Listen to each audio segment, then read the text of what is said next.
President Trump আজকে জানিয়েছেন যে তিনি ডেমোক্রেটদের যে দাবির কারণে মূলত শাটডাউন সৃষ্টি হয়েছে যুক্তরাষ্ট্রে।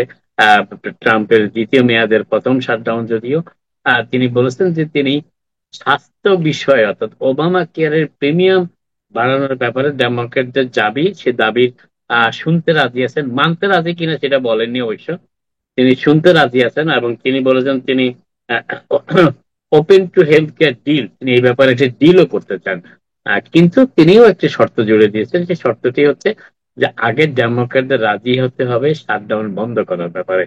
কিন্তু ডেমোক্রেটরা অনমনীয় মনোভাব, তারা বলেছেন যে যে বিলে শাটডাউন বন্ধ করার জন্য উত্থাপন করা হবে সিনেটে, সেই বিলে ওবামা কেয়ারের যে প্রিমিয়াম বাতিল হয়ে যাওয়ার কথা এই বছরের শেষ নাগাদ, জানুয়ারির শুরু থেকে নতুন বিল মাধ্যমে যে ওবামা যে বিগ বিউটিফুল বিল, প্রেসিডেন্ট ট্রাম্পের অত্যন্ত শখের বিল যেটি, সেই বিলের আওতায় যে ওবামা কেয়ারের প্রিমিয়াম প্রায় দ্বিগুণের চাইতে বেশি হয়ে যাচ্ছে, যারা এতদিন ওবামা কেয়ার গ্রহণ করছেন, সেই বিউটিফুল বিলের সেই অংশটি বাদ দিতে হবে এই নতুন বাজেট বরাদ্দের বিল। ডেমোক্রেটদের হচ্ছে এই দাবি, রিপাবলিকানরা সেই দাবি আপাতত মানতে নারাজ। তারা বলেছেন যে আগে ডেমোক্রেটরা রাজি হোক, যে তারা শাটডাউন বন্ধ করার জন্য প্রস্তুত আছে, তখনই শাটডাউন বন্ধ হলে তারা এই বিষয়ে নতুন করে আলোচনা শুরু করতে পারে। প্রেসিডেন্ট ট্রাম্পও বলেছেন, যেটা একটু আগে আপনাদের জানালাম, যে তিনিও ডিল করতে রাজি আছেন। এখন ডিলটা কিসের ভিত্তিতে হবে সেটি তিনি স্পষ্ট করেছেন যদিও,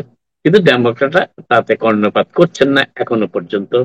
তার কারণ ডেমোক্রেটদের একটি চিন্তা ভাবনা, সেটি হচ্ছে যে দুটি কারণে ডেমোক্রেটরা এই কৌশলটা অবলম্বন করছেন। একটি হচ্ছে যে এই যত দীর্ঘায়িত হবে এই শাটডাউন, রিপাবলিকানদের জনপ্রিয়তা কমবে এবং এটি আগামী মধ্যবর্তী নির্বাচনে একটি প্রভাব ফেলতে পারে, যে সিনেটে, হাউসে এবং হোয়াইট হাউসে রিপাবলিকানদের কর্তৃত্ব থাকার পরও যুক্তরাষ্ট্রের জনগণকে ভোগান্তি পোহাতে হচ্ছে তাদের অনমনীয় মনোভাবের কারণে। আর দ্বিতীয় আরেকটি বিষয় যেটি হচ্ছে যে এই প্রথম তারা এমন একটি অবস্থায় এসেছেন যাতে প্রেসিডেন্ট ট্রাম্প বাধ্য হচ্ছেন একটি ডিলের কথা বলতে, সেটি রাজনৈতিকভাবে ডেমোক্রেটদের জন্য কিছুটা আহ আহ, এগিয়ে যাওয়ার অবস্থা সৃষ্টি করবে, এটি তাদের ধারণা। যদিও গত নির্বাচনে তাদের যথেষ্ট ভরাডুবি হয়েছে, সিনেটে সংখ্যাগরিষ্ঠতা হারিয়েছে, হোয়াইট হাউস হারিয়েছে, এবং এর পাশাপাশি রিপাবলিকান কংগ্রেস, রিপাবলিকান নেতৃত্বে যে কংগ্রেসটি রয়েছে সেখানেও তাদের অবস্থান শক্ত করতে পারেনি। অতএব এটি ডেমোক্রেটদের প্রথম সুযোগ ট্রাম্পের দ্বিতীয় মেয়াদে, যে রিপাবলিকানদের রাজনৈতিকভাবে কিছুটা হলেও তাদের দমিয়ে রাখার যে চেষ্টা ডেমোক্রেটদের এই শাটডাউনের মাধ্যমে, সেটি তারা অর্জন করতে চাচ্ছে। আরেকটি বিষয় যেটি আজকে এই প্রেসিডেন্ট ট্রাম্পের এই ওবামা কেয়ারের ব্যাপারে ডিল করার আগ্রহটা তখনই এসেছে যখনই তার একজন কট্টর সমর্থক, make America great America again, MAGA আন্দোলন যেটাকে আমরা বলি, এই মাগা প্রক্রিয়ার যিনি অত্যন্ত প্রথম সারির একজন নেতা, কংগ্রেস সদস্য মার্জরি টাইলার গ্রিন, তিনি আজকে বিশাল এক স্ট্যাটাস দিয়েছেন টুইটারে, যেটি পরিচিত। সেখানে তিনি বলেছেন যে তার দলের অনেকেই যদিও রাজি নয় ওবামা কেয়ারের প্রিমিয়াম হ্রাস করার যে সিদ্ধান্তটি হয়েছে বিগ বিউটিফুল বিলে, সেটি তিনি চান না। তিনি মনে করেন যে ওবামা কেয়ারের প্রিমিয়াম পরিশোধ করার ব্যাপারে যে আর্থিক সুবিধা দেওয়া হতো সেটি যেন অব্যাহত থাকে। মার্জরি টাইলার গ্রিন এও বলেছেন যে যদি ওবামা কেয়ারের প্রিমিয়াম দেওয়ার যে সাবসিডি সরকারের পক্ষ থেকে দেওয়া হয় সেটি বন্ধ করে হয়ে গেলে তার নিজের পরিবারের অনেকেরই ওবামা কেয়ারের মাধ্যমে যারা সেবা নিচ্ছেন স্বাস্থ্য সেবা, তাদের প্রিমিয়াম দ্বিগুণ হয়ে যাবে। এবং তিনি এও মনে করেন এর ফলে শুধু তার পরিবারের সদস্যরা না, যুক্তরাষ্ট্রের অনেক নাগরিক যারা মধ্যবিত্ত কিংবা নিম্ন মধ্যবিত্ত রয়েছেন তাদের পক্ষে স্বাস্থ্য সেবা অক্ষুণ্ণ রাখার জন্য, অব্যাহত রাখার জন্য দ্বিগুণ প্রিমিয়াম পরিশোধ করা সম্ভব নাও হতে পারে। সেই জন্যই তিনি অনুরোধ করেছেন, তিনি বলেছেন যে আমার পার্টির অবস্থান থেকে অর্থাৎ রিপাবলিকান পার্টির যে অবস্থান সেখান থেকে তিনি সরে দাঁড়াচ্ছেন আমেরিকার জনগণের বৃহত্তর স্বার্থের কথা বিবেচনা করে। তাদের পক্ষে এই ওবামা কেয়ারের এই সাবসিডি বন্ধ হয়ে গেলে যে পরিমাণ অর্থ প্রদান করতে হবে প্রিমিয়াম বাবদ সেটি সম্ভব নয়। অতএব এই মার্জরি টাইলার গ্রিনের এই টুইটার পোস্টের কয়েক ঘন্টা পরে প্রেসিডেন্ট ট্রাম্পও সাংবাদিকদের জানিয়েছেন হোয়াইট হাউসে যে তিনিও প্রস্তুত আছেন একটি ডিল করার জন্য, কিন্তু তিনি যে শর্তটা জুড়েছেন সেটা একটু আগে বললাম, যে রিপাবলিকানদের সাথে ডেমোক্রেটদের ঐক্যমতে পৌঁছতে হবে শাটডাউন বন্ধ করার ব্যাপারে। তারপর তিনি আলোচনা করতে রাজি আছেন। আরেকটি বিষয় যেটি বলার চেষ্টা করছি, শাটডাউন নিয়ে নতুন একটি রাজনৈতিক কৌশল অবলম্বন করার আহ ইঙ্গিত পাওয়া যাচ্ছে হোয়াইট হাউসের তরফ থেকে। হোয়াইট হাউসের বাজেট অফিসের পক্ষ থেকে আজকে বলা হয়েছে, ইঙ্গিত দেওয়া হয়েছে, যেটিকে প্রেসিডেন্ট ট্রাম্পও সমর্থন করেছেন তার টুইটার, তার ট্রুথ সোশ্যাল মিডিয়া পোস্টে। হোয়াইট হাউসের বাজেট অফিস থেকে বলা হয়েছে যে যে সকল ফেডারেল কর্মচারী যাদেরকে চাকুরি থেকে সাময়িকভাবে হলো অব্যাহতি দেওয়া হবে এই শাটডাউনের কারণে, তাদের অনেকেই তাদের আহ, চাকরিতে না আসার কারণে বেতন পাওয়ার যে বিষয়টি ছিল, যেটি একটি আইনও রয়েছে, যে শাটডাউন 2019 সালে এই আইনটি পাশ হয়েছিল কংগ্রেসে, যে আইনের ফলে যে শাটডাউন কালীন সময়ে যদি কোনো ফেডারেল কর্মচারী কাজে নাও আসেন তাহলে তিনি তার পূর্ণ বেতনটি পাবেন। কিন্তু হোয়াইট হাউস আজকে যে যে ইঙ্গিত দিয়েছে, হোয়াইট হাউসের office of management and budget, তাতে বলা হয়েছে যে সকল ফেডারেল কর্মচারী, আমি আবারও বলি, সকল ফেডারেল কর্মচারী হয়তোবা তাদের ব্যাক পে, যে যে বেতন তারা পাবেন না এই শাটডাউনের কারণে, সেটি ফেরত পাবেন না, সেটি তারা জানিয়েছে।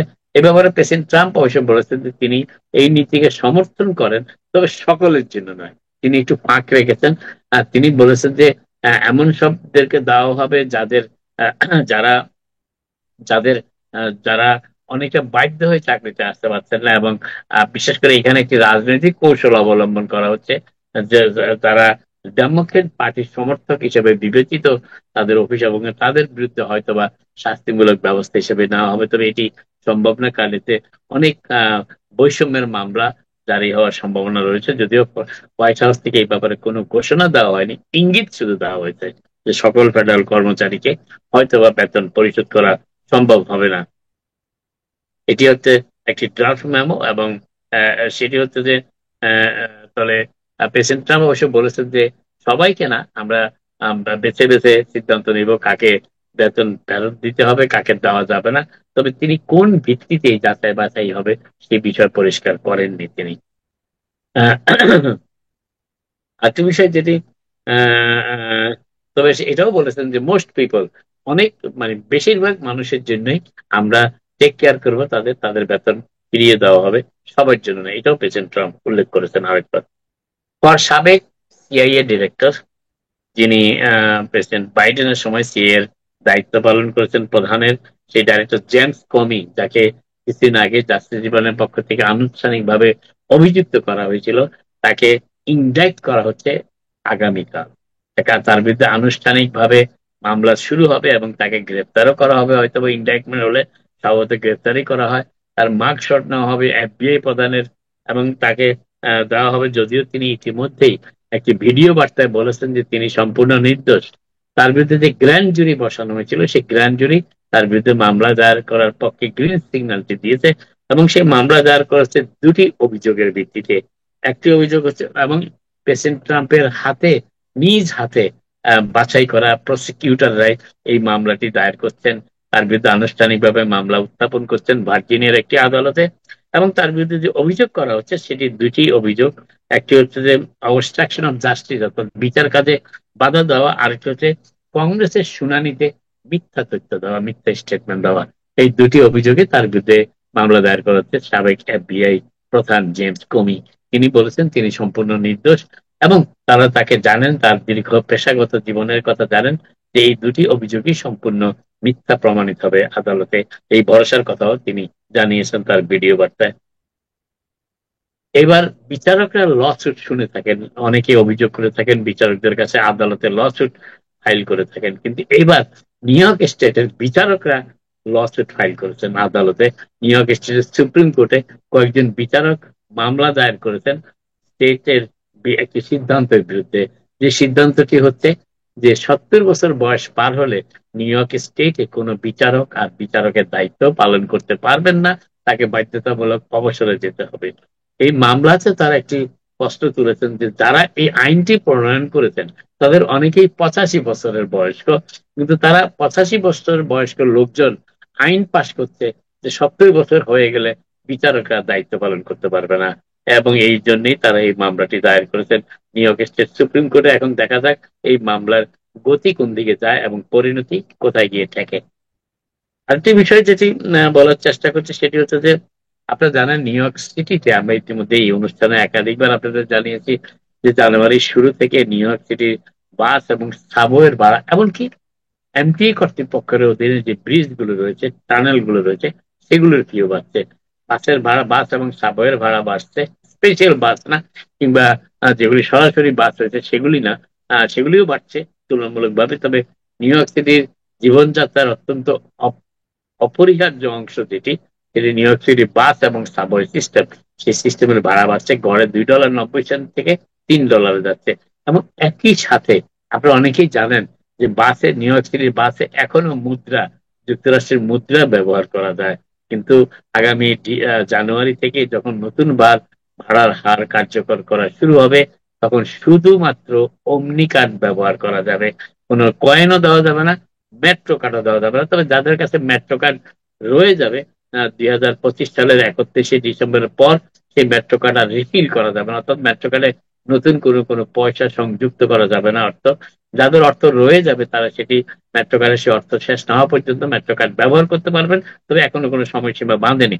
তবে জানুয়ারি থেকে আর কয়েন ব্যবহার করা যাবে না বাস ভ্রমণের ক্ষেত্রে। সবাইকে মেট্রো কার্ড, অমনি কার্ড ব্যবহার করতে হবে, মেট্রো কার্ডও ব্যবহার করা যাবে না। আপাতত এখানে শেষ করি আজকে, আবার আপনার সাথে কথা হবে। আপনার সবাই ভালো থাকুন। Thank you Nazmul Hasan, thank you so much. Nazmul Hasan, আপনি কি জানেন যে দি লেটেস্ট অফ আপনার গাজা নিয়ে যে আলোচনা হচ্ছে মিডল ইস্টে, এই বিষয়ে একটু ব্রিফ দিতে পারেন? না, গাজা নিয়ে যেটা বৈঠক হচ্ছে, দ্বিতীয় দিন বৈঠকের আজকে, অতএব বৈঠকের অগ্রগতি সম্পর্কে তেমন কিছু কোন সংবাদ মাধ্যমে আমার চোখে অন্তত এখনো পড়েনি, আলোচনা চলছে। তবে এখানে নতুন আরেকটি কৌশল দেখা যাচ্ছে, সেটি হচ্ছে যে হামাসের হাতে যে সমস্ত জিম্মিদের মৃত্যু হয়েছে, তাদের আত্মীয় স্বজন কিংবা অনেকের মা কিংবা বাবা বিভিন্ন ধরনের মানে বক্তব্য রাখছেন তাদের নৃশংসতার ব্যাপারে, এবং এর পাশাপাশি প্রেসিডেন্ট ট্রাম্প যাতে নোবেল পুরস্কার পান, আর সেই জন্য নোবেল কমিটির কাছে তদবির শুরু করেছেন সেই জিম্মিদের আত্মীয় স্বজন। এবার তো আর নোবেল পুরস্কার আর কিছু না, এবার তো শেষ টাইম, হয়তো আগামী বছর যদি প্রস্তাব আসে, রাইট? এখন পর্যন্ত নির্ধারিত, তবে নতুন একটি তথ্য গতকাল অবশ্যই এসেছে, গত পরশু দিন ইনফ্যাক্ট, যে এবার শান্তিতে নোবেল পুরস্কার পেতে পারেন ইলন মাস্ক। এবং ইলন মাস্ক যদি পেয়ে যান, ট্রাম্প না পেয়ে, তাহলে কিন্তু আমেরিকাতে এটি অন্য ধরনের কৌতূহলের সৃষ্টি করবে। ইলন মাস্ক কেন পাবেন? যারা তার নাম প্রস্তাব করেছেন তারা বলেছেন যে তিনি তার উদ্ভাবনী শক্তির মাধ্যমে, উদ্ভাবনী চিন্তা চেতনার মাধ্যমে তিনি পৃথিবীর সমাজ ব্যবস্থা পরিবর্তনে, পৃথিবীর টেকনোলজির ব্যবহারের ক্ষেত্রে তিনি একটি নতুন যুগের সৃষ্টি, নতুন ধারা সৃষ্টি করেছেন। যদিও তাকে তুলনা করা হয়নি আইনস্টাইনের সাথে, কিন্তু অনেকটা সেই ধরনের এই ব্যাপার যে প্রযুক্তির দিক থেকে মানুষের জীবনের উৎকর্ষতা অর্জনে ইলন মাস্কের ভূমিকা অপরিসীম, এবং সেই জন্যই তাকে নোবেল দেওয়া হোক এই প্রস্তাবটি করা হয়েছে। আমার মনে হয় যে তাকে নোবেল অন্যভাবে দেওয়া যেতে পারে, যে ট্রাম্পের সাথে ওনার যে শান্তি, কোনো ধরনের যুদ্ধে না গিয়ে যে উনি শান্তির একটা বাণী এবং শান্তির যে একটা প্রক্রিয়া ফলো করেছেন, এই জন্য তাকে শান্তি চুক্তি দেওয়া যেতে পারে।